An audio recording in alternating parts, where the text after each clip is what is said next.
Donc, la perception des odeurs, la détection. Il y a, dans un premier temps, pour chaque odeur et chaque individu, un seuil de perception olfactif qui correspond à la plus faible concentration de composés chimiques, donc d'odorants, on va les appeler les odorants, d'une substance, donc d'une substance pure ou d'un mélange de composés différents qui va être détecté en fait par 50% de la population. En général, on ne bénéficie jamais de 100% de la population. Donc, ce qu'on va faire, c'est qu'on va prendre un échantillon de la population. Donc, on va appeler un jury de gens et on va évaluer, en fait, la concentration chimique à laquelle 50% de ces gens vont sentir l'odeur et 50% des gens à laquelle les gens ne sentiront pas l'odeur. On appelle le seuil olfactif, donc le seuil de détection des odeurs. C'est très similaire à la toxicologie, la LD50. Donc, la LD50, la dose létale 50, c'est la dose létale où 50% des individus dans une population vont mourir dû à une exposition à un poison, par exemple.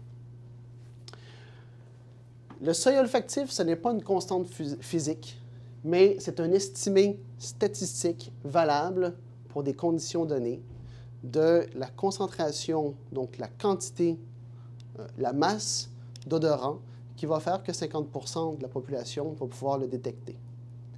Comme il y a des variations dans cette population-là, déjà à 50%, eh bien, j'ai des gens qui sentent rien et j'ai des gens qui vont déjà commencer à bien percevoir les odeurs et à bien les sentir. Et le seuil de détection n'est pas à confondre avec le seuil de reconnaissance. Donc, le seuil de reconnaissance, c'est lorsque 50% de la population reconnaît l'odeur. Et donc, il faut qu'il y ait plus d'odorants dans l'air pour que les gens soient capables de commencer à reconnaître l'odeur. Et vous pouvez faire l'effort de vous rappeler, souvent, lorsqu'il y a une petite odeur, vous détectez, vous sentez, vous savez qu'il y a une odeur, mais vous ne savez pas ce que c'est.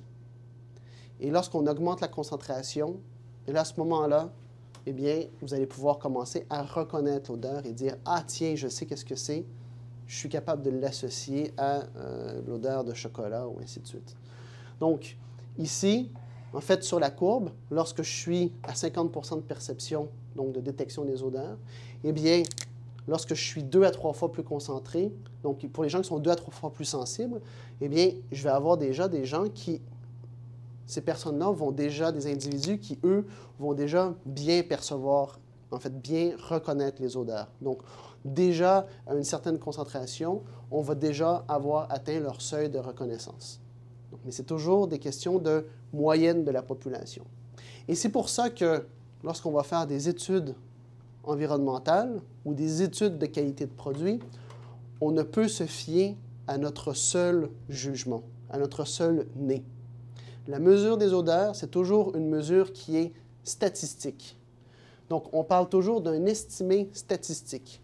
Et pour avoir un estimé valable, il ne faut pas seulement qu'un individu, il faut avoir une quantité jugée acceptable d'individus.